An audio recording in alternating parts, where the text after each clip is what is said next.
Hello, boys and girls. Today's story is titled Bluebird and Coyote, and it is a folktale story. And before we get started, let's go over our vocabulary to understand it better when we see it within the text. Our first vocabulary word is the word doll. Doll.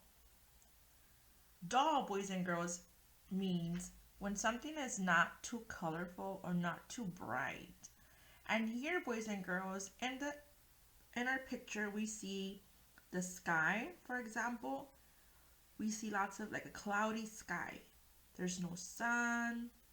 It's kind of like a little mellow day. It might feel like it's gonna rain maybe. I don't see no sun.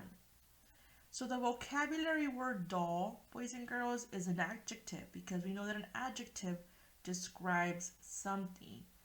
And in the picture, we're describing the city being a little bit dull because there's no sun and it's gloomy outside, kind of cloudy, like cloudy day.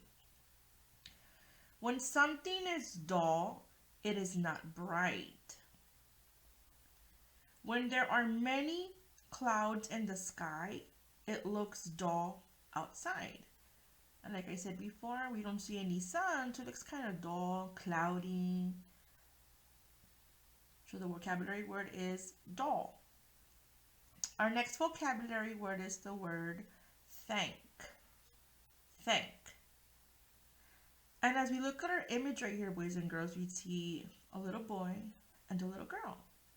And it looks like they might be in their classroom because I see some materials in the background that we use in our classroom to write, to draw, to cut, or to paste.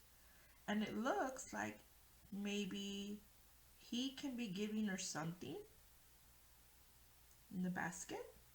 So maybe they're sharing materials. So when somebody gives you something, boys and girls, or lends you something that belongs to them, we always thank them for lending it to us or giving it to us.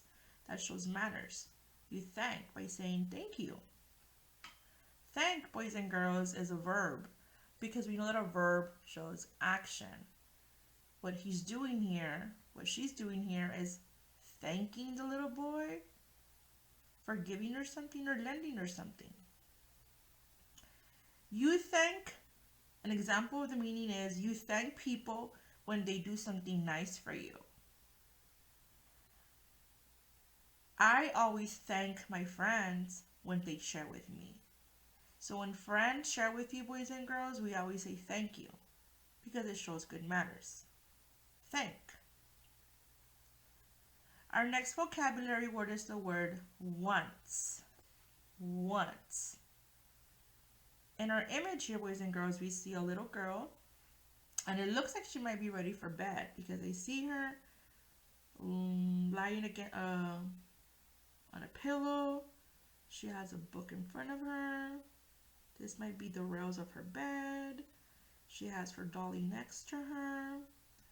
So I know when I go to sleep, once I go to sleep, I start getting comfortable. I turn off the light, and it looks like she might be ready for a bedtime story. So once, boys and girls, is a conjunction, and a conjunction means when something happens after it. For example, if you do something once, if you do something once, another thing happens, you do it right after. So once, for example, once the little girl was ready for bed, she was ready for a bedtime story. So something else happens right after it. Lacey will go to sleep once she finishes reading the book. So as soon as she's done reading the book, then she will go to sleep. Then something else will happen after that. Once. Next vocabulary word is the word stroll. Stroll. In our image here, boys and girls, we see probably a family. The dad, the mom, the son or the little boy, and the daughter. Probably brother and sister, right? And it looks like they're walking on the beach. There's water here. They're on the shore of the beach. They're walking together, enjoying the water. So it looks like they might be walking on the beach. Stroll. Stroll, boys and girls, is a noun. And we know that a noun is a person, place, thing, or animal. And it looks like here they're doing something. They're strolling. It's a thing when they walk.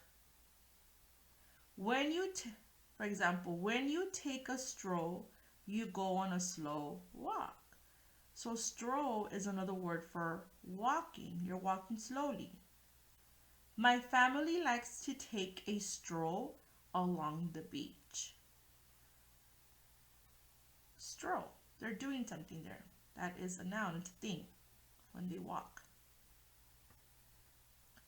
Our next vocabulary word is the word shingle. Shingle.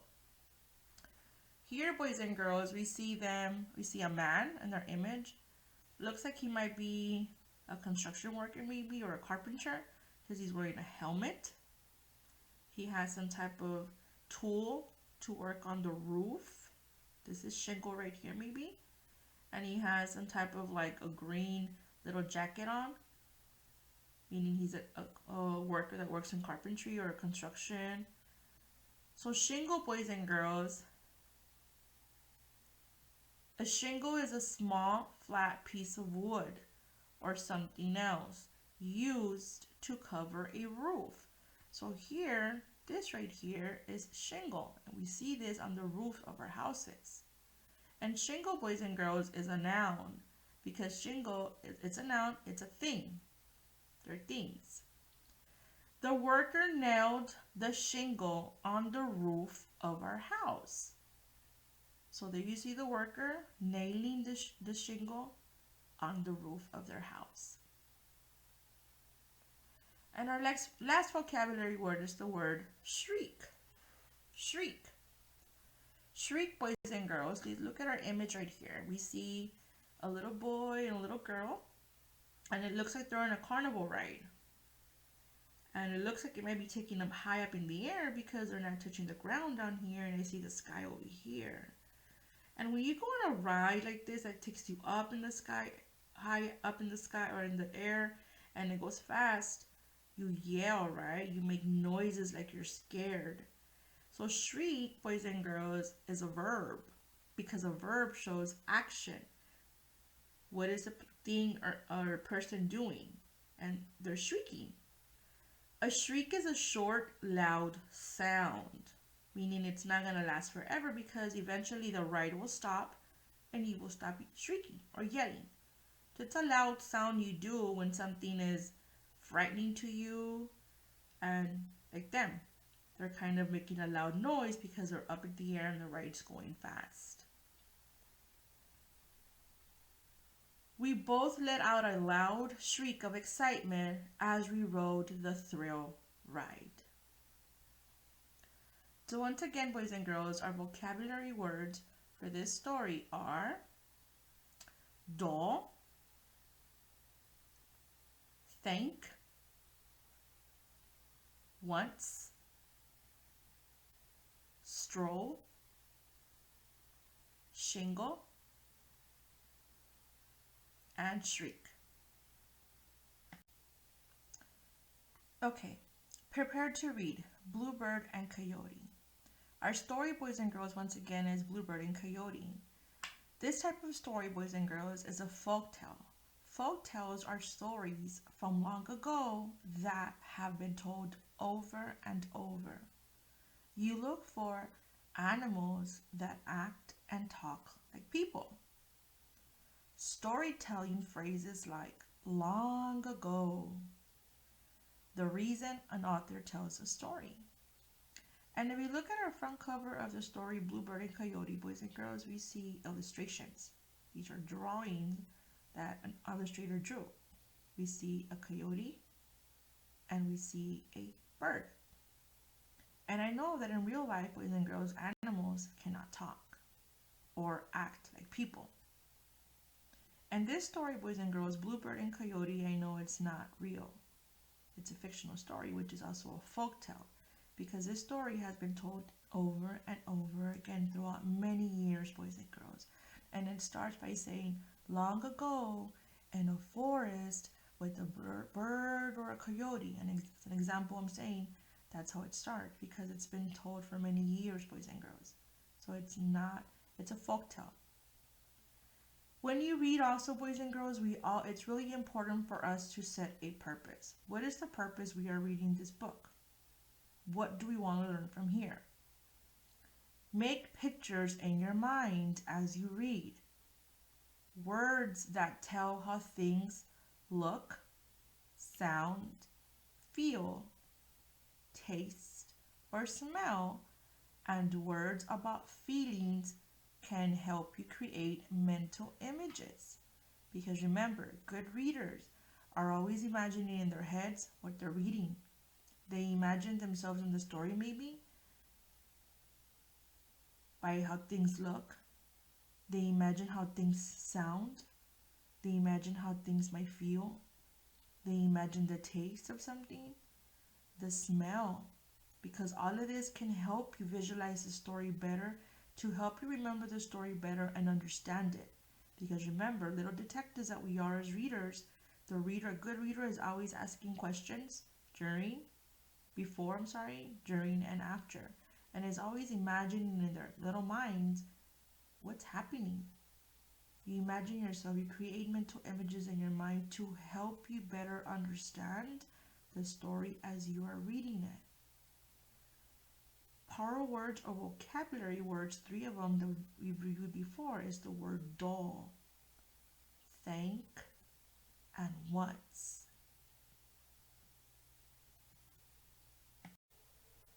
Okay, boys and girls. So our main story, once again, the selection is titled Bluebird and Coyote. And this story, once again, is a folk tale. A folk tale is a story or a tale that has been told for many, many years over and over again. And it's fictional because in this story we have animals that may act like people or can talk like people. And in this story we have two animals. We have a bird, which is Bluebird right here, and we have a coyote down here. Okay, so it's a folk tale.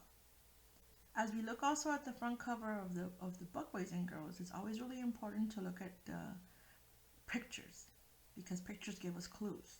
Okay, so the title is Bluebird and Coyote, a Native American tale as told by James Prushak, illustrated by Chris Lynch.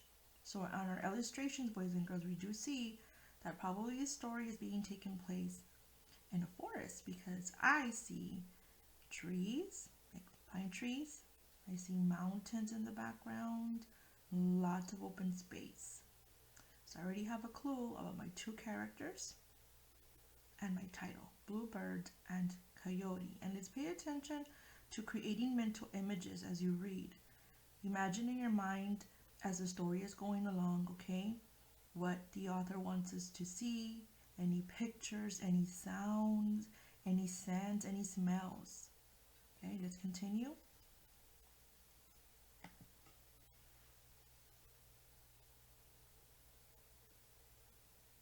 Okay, so as we start the story, boys and girls, let's go ahead and do a picture walk first to see what the story might be about and what clues can it be giving us to create those mental images to help us understand the story better.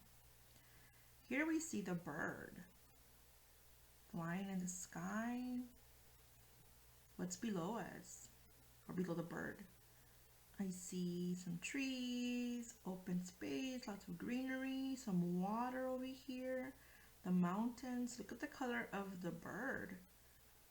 The title said Bluebird. Is he blue here? On our next one over here, we see that the bird might be looking down. Oh, I see a butterfly. I wonder what he's thinking or doing there. Our next page, now I see that the bird is talking to the butterfly. Looks like the butterfly flew over here. Could they be talking? The same thing over here. Looks like they're on the ground now. I wonder what the butterfly could be telling bird, or what bird can be telling butterfly.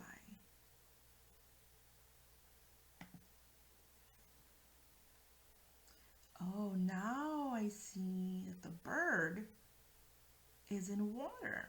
And I see day 1, day 2 again in water, day 3 again in water, and day 4 again. And notice what's happening to the bird as he's in the water. What's changing about him? Do you notice anything about him? Over here now we have Coyote. I wonder what Coyote wants. And what could he be telling Bird? Look at the bird. What has changed about him? What could he possibly want? What color is Coyote?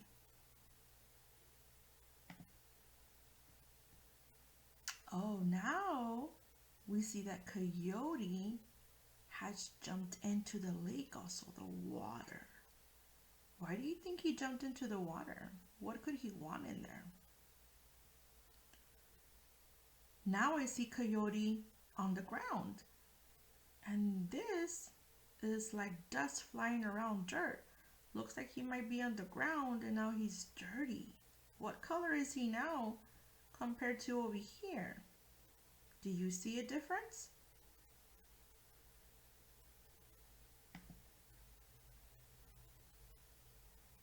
Now, what do you see with Coyote again? What could be possibly here? Who do you see flying in the air? I wonder what could happen.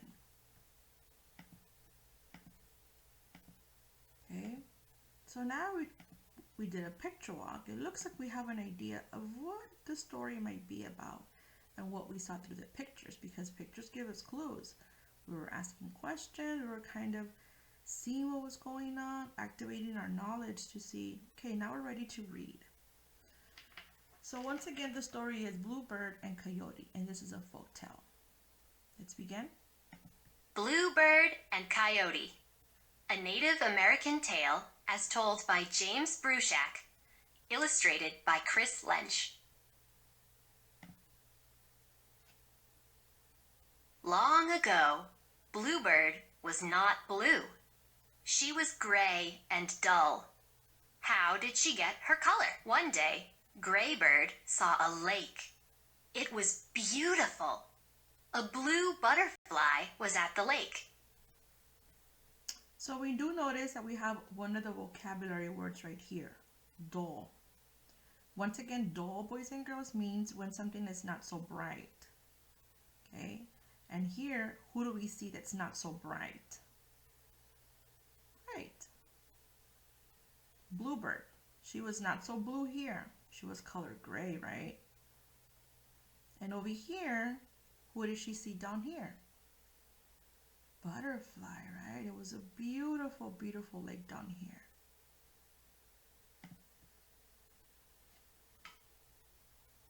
How did you get your color?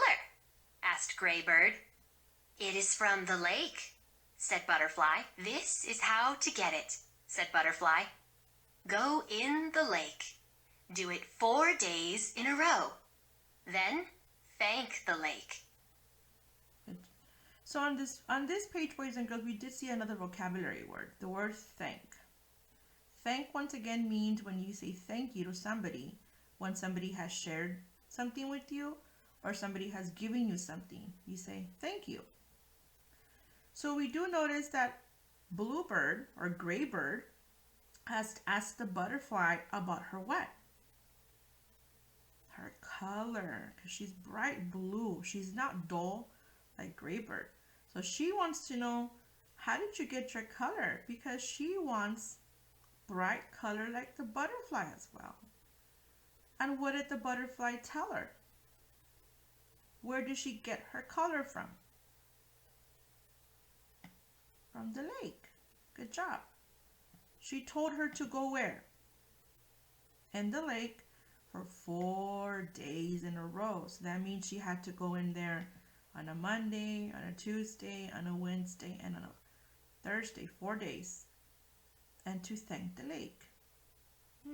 I wonder what she has to thank the lake. Why do you think if Graybird goes into the lake, why do you think she has to thank her? Let's find out.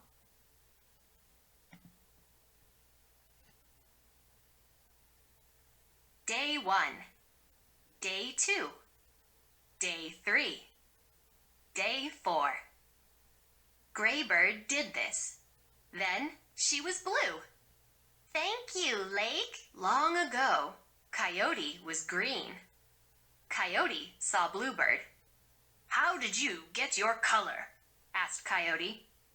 I will tell you, said Bluebird. And she did. Good job. So then, boys and girls, notice how the word long ago talks about it's an example of the folktale, because long ago means a long time ago. And remember that this story is a folktale, meaning it has been told for many years over and over again. And usually folktales start by saying long ago. So we do notice over here how Bird went into the lake on day 1. Then she got out. Then on day 2 she went again. Look what's happening to her. She's slowly starting to get a little bit of color. Then on day 3 she went again. Now you see a little bit more brightness in her. And then on day 4 she went again. And now she was Bluebird because of the water. And she made sure to say, thank you, lake. She thanked the lake, just like the butterfly told her to do so. Then, who came along? Coyote. What color was Coyote? Green. Coyote was green. He also wanted to what? Change color. He wanted to change color. So Bluebird told him what to do. Let's find out if Coyote listens to exactly what Bluebird tells him to do. Do you think he'll do the same thing that Bluebird did? Day 1, day 2, day 3, and day 4? Let's find out. Coyote went in the lake, but he did all 4 dips in one day. Once he was blue, Coyote got out. He did not thank the lake. Coyote ran off to tell his friends. But Coyote fell. He went down, down, down a big hill. So what did Coyote do? Yes, he went into the lake. But Coyote did not listen how Bluebird told her to go once for 4 days straight. He jumped into the lake all in one day 4 times, 4 dips in one day. He did not follow the rules that Bluebird told him. Okay, and he did not what?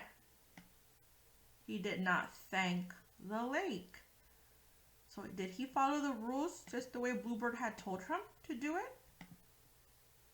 No, he didn't, right? So what happened to him? He fell. He was running and he fell. So it made him what again, probably? Dirty, maybe? It took away the color he had. He was blue. Look at him. Like Bluebird. But now, could he be blue again? Let's find out. Coyote got up. Now he was all dusty and dull. To this day, Bluebird is blue, and Coyote is dusty gray. So Coyote, boys and girls, was all dusty and dull. He wasn't as bright as who? As Bluebird. He wasn't as bright as Bluebird. So to this day, boys and girls, to this day, Bluebird is blue and Coyote is dusty gray. So, boys and girls, what do you think the author wanted us to learn from the story, maybe? Maybe to follow rules, to follow instructions, because she followed what the butterfly told her to do and she did it. And she remained blue like the water and she thanked the water. Coyote did not follow the rules. He jumped in the water all in one day 4 times and did not thank the lake, and he fell and he stayed dusty and dull. So once again, boys and girls, our story was titled Blue Bird and Coyote, and it was a folk tale. I hope you enjoyed the story.